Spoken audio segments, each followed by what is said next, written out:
Doctor Nausheen साहबा, पाकिस्तान ने फैसला किया है कि 7 ममालिक के साथ हम फ़ज़ाई सफ़र रब्ता मुनक़ता कर दिया, लेकिन साथ ही हमने इजाज़त दी है कि वो SOPs को फॉलो करते हुए और स्क्रीनिंग के अमल से गुजर के वो 5 दिसंबर तक आ सकते हैं। ये 5 दिसंबर तक हमने जो उन्हें वापस आने का ये लाने का फ़ैसला किया है, ये खुदा न खास्ता ख़तरनाक भी साबित हो सकता है, क्योंकि हम इस वायरस के बारे में ज़्यादा नहीं जानते। तो अगर यहाँ पर आता है तो उसको ये हमारे हेल्थ सिस्टम के ऊपर एक बहुत बड़ा दबाव पैदा कर सकता है। जी देखिए, सबसे पहले बात तो ये है कि अब ये पहली दफ़ा के मुकाबले में अब जो हम इस वेव को फेस कर रहे हैं, ये हम पहले से बहुत ज़्यादा बेहतर प्रिपेयर्ड हैं। पहली दफ़ा जब आया था तो हमें प्रोटोकॉल्स को डेवलप करने में ही कई महीने लग गए थे, मगर अब चूंकि हमारा सारे सिस्टम्स इन प्लेस हैं, एयरपोर्ट्स के ऊपर हमारी टेस्टिंग फैसिलिटी सारी चीज़ें जो हैं वो अब बिल्कुल ऑर्गेनाइज तरीके से हैं। तो जो स्ट्रैंडेड पाकिस्तानी हैं जो कि वहां पर मौजूद हैं, पाकिस्तानी जिन्होंने अपने मुल्क वापस आना है, ये कंसेशन सिर्फ उनके लिए दिया गया है, मगर ये भी सर्टेन प्रोटोकॉल्स के साथ अलाउ किया गया है। उसमें यह है कि जो भी फ्लाइट इस वक्त पाकिस्तान, चाहे वो डायरेक्ट फ्लाइट्स हैं चाहे वो इनडायरेक्ट फ्लाइट्स हैं, मगर अगर इनका ओरिजिन जो है वो उन ममालिक से हो रहा है जहां पर ये वायरस पाया जा रहा है, तो उनके लिए स्पेशल प्रोटोकॉल जो है वो अप्लाई करेंगे और उसके अंदर डेफिनेटली एक नेगेटिव PCR टेस्ट जो है वो होगा और उसके बाद वंस उसकी वो टेस्ट की रिपोर्ट लेकर वो प्लेन बोर्ड करेंगे। जब यहाँ पहुंचेंगे पाकिस्तान में तो उनका दोबारा से एयरपोर्ट के ऊपर रैपिड एंटीजन टेस्ट होगा। जो लोग नेगेटिव होंगे उनको घर जाने की इजाजत दी जाएगी, मगर इस शर्त के साथ कि वो 3 दिन अपने आप को क्वारंटीन भी करेंगे और 3rd डे जो है वो अपना टेस्ट दोबारा से रिपीट करा के उसकी रिपोर्ट जो है वो अथॉरिटीज को देंगे। और अगर खुदा ना खास्ता उनमें से कोई पॉजिटिव आ जाता है तो उसको फिर 10 दिन के लिए जो है उसको क्वारंटीन किया जाएगा और 10वें दिन जो है उसकी PCR रिपोर्ट की जाएगी। तो मैं समझती हूँ कि ये एक विजिलेंट मैकेनिज्म होगा जिसके अंदर कोई शख्स भी जो इन कंट्रीज से आ रहा है जहां पे ये वेरिएंट मौजूद है, उसके ऊपर एक बहुत strong and check and balance होगा और उसको फॉलो अप भी किया जाएगा गवर्नमेंट की अथॉरिटीज की तरफ से। तो ये सिस्टम जो है इस वक्त मैं समझती हूँ कि this is the only possible way कि हम इसको जितना ज्यादा इसको विजिलेंट और इफेक्टिव बना सके बाहर से आने वालों के। ठीक है डॉक्टर कैसर सज्जाद साहब, क्या हमारा हेल्थ सिस्टम बिल्कुल तैयार है किसी भी किस्म के नए वेरिएंट्स को टैकल करने के लिए, उससे निपटने के लिए, और अगर खुदा ना खास्ता वो ऐसे असरात पैदा करता है जिसके बारे में हमें खौफ है, तो हमारा हेल्थ सिस्टम बिल्कुल रेडी है इसके लिए? बिस्मिल्लाहिर्रहमानिर्रहीम। बहुत शुक्रिया आपका असद। इससे पहले आपके सवाल से पहले मैं बेसिक चीज़ें जो आप मालूम करना चाह रहे थे हमारे गेस्ट से, और सब से मैं एग्री करता हूं जो इन्होंने बताया, लेकिन बेसिकली खौफ क्या है और ये जो आप सवाल कर रहे हैं कि हम तैयार हैं कि नहीं हैं, हम तो जो वुहान का जो वायरस आया था हम उसमें भी तैयार नहीं थे। हमारा तो बड़ा वीक सिस्टम है, लेकिन पर्टिकुलरली अगर साउथ अफ्रीकन वेरिएंट की जो अभी बात की जाए, हमारी चूंकि पाकिस्तान मेडिकल एसोसिएशन की इंटरनेशनल वर्ल्ड मेडिकल एसोसिएशन के हम मेंबर हैं, उसमें भी फिर दूसरे जो एसोसिएशन उनके साथ भी हमारा राब्ता रहता है। हमारी वहाँ बात हुई है, जिन डॉक्टर साहिबा ने ये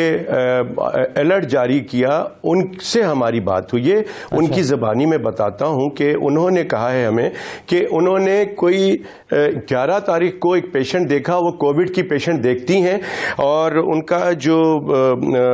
वो है शोबा है वो जनरल प्रैक्टिशनर है, एंजली नाम है उनका, डॉक्टर एंजली, और 33 साल से वो प्रैक्टिस करती हैं वहाँ साउथ अफ्रीका में। और वो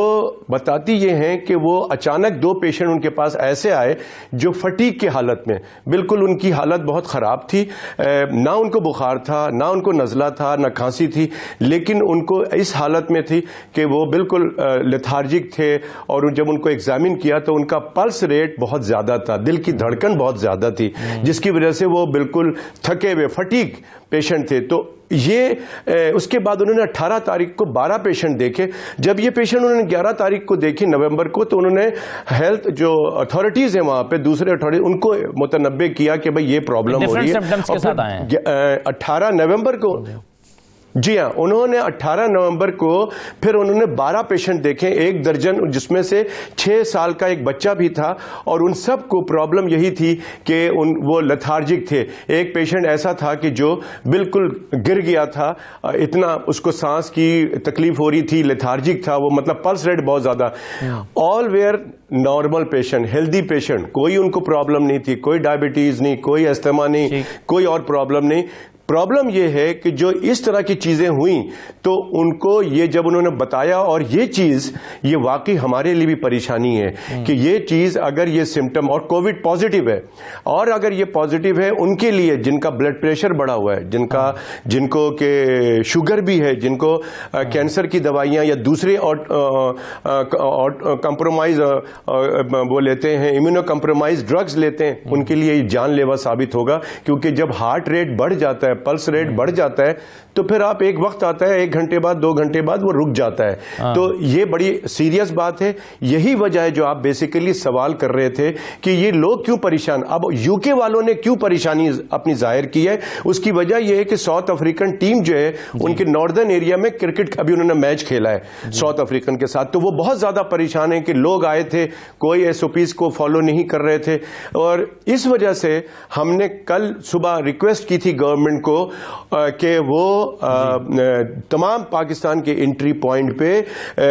ये चेक करें, और जो रैपिड एंटीजन है उसको दोबारा बहाल करें, उससे चेक करें, ताकि वो जो ताफ्तान वाली बेसिकली जो हमारे मुल्क में फैला उस तरह की हालत ना हो। और हम समझते हैं कि बहुत शुक्रगुजार हैं असद साहब के, असद उमर के, कि उन्होंने शाम को ही मैंने सुना कि उन्होंने ये ऑर्डर पास किया और कुछ फ्लाइट पे बैन किया। और मैं समझता हूं कि ओवरऑल जितनी भी फ्लाइटें आनी सब पे हमें करना चाहिए, ताकि आप आगे ये बात ना बढ़े। और मैं फिर कह रहा हूं, पूरे अवाम को चाहिए कि SOPs पे सख्ती से अमल करें, चाहे इस वेरिएंट के लिए नहीं, बल्कि जो हम पहले भी कह चुके हैं कि 5वीं लहर भी आने वाली है, उसका भी जरा अभी से प्रिवेंशन करें। हमें लगता है ऐसा है कि अवाम ने सब कुछ छोड़ दिया है, शादी हॉल में, रेस्टोरेंट में, ज़हनी तौर पर ये कबूल कर लिया कि ये वायरस खत्म हो चुका है, ये है ही नहीं। कबूल कर, ना तो मास्क की पाबंदी हो रही है, ना सोशल डिस्टेंसिंग हो रही है, ना बाकी SOPs पर अमल दरामद हो रहा है। तो ना हुकूमत करवा रही है, ना हम हुकूमत करवा रही है, ना कोई फाइन होता है। जी बिल्कुल। एक छोटा सा ब्रेक लेते हैं, 2-3 क्वेश्चंस बड़े, बिल्कुल डॉक्टर साहब 2-3 सवाल बड़े इंपॉर्टेंट हैं।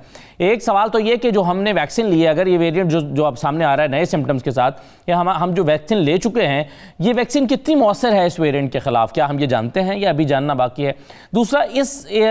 सूरत हाल में बूस्टर डोज की इंपॉर्टेंस कितनी बढ़ जाती है? और फिर सबसे इंपॉर्टेंट क्वेश्चन ये कि सोशल मीडिया पर जो खबरें चल रही हैं, या मीडिया पर भी इब्तदाई तौर पर ये खबरें चली कि ये नया वेरिएंट जो है कोविड का, ये 15 सेकंड में फेफड़े तबाह कर सकता है, क्या ये बात दुरुस्त है या ये सिर्फ अफवाह है जो फैलाई गई है?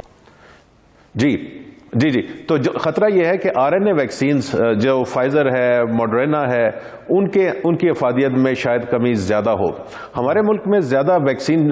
चाइनीज चली हैं, जो साइनोफार्म और साइनोवैक हैं, जो इनएक्टिवेटेड वायरस वैक्सीन हैं, उसका अफादियत तो इतनी ज्यादा मौसर नहीं होती उनके मुकाबले में, लेकिन फायदा यह है कि वो पूरे वायरस के अगेंस्ट उनको बनाया जाता है।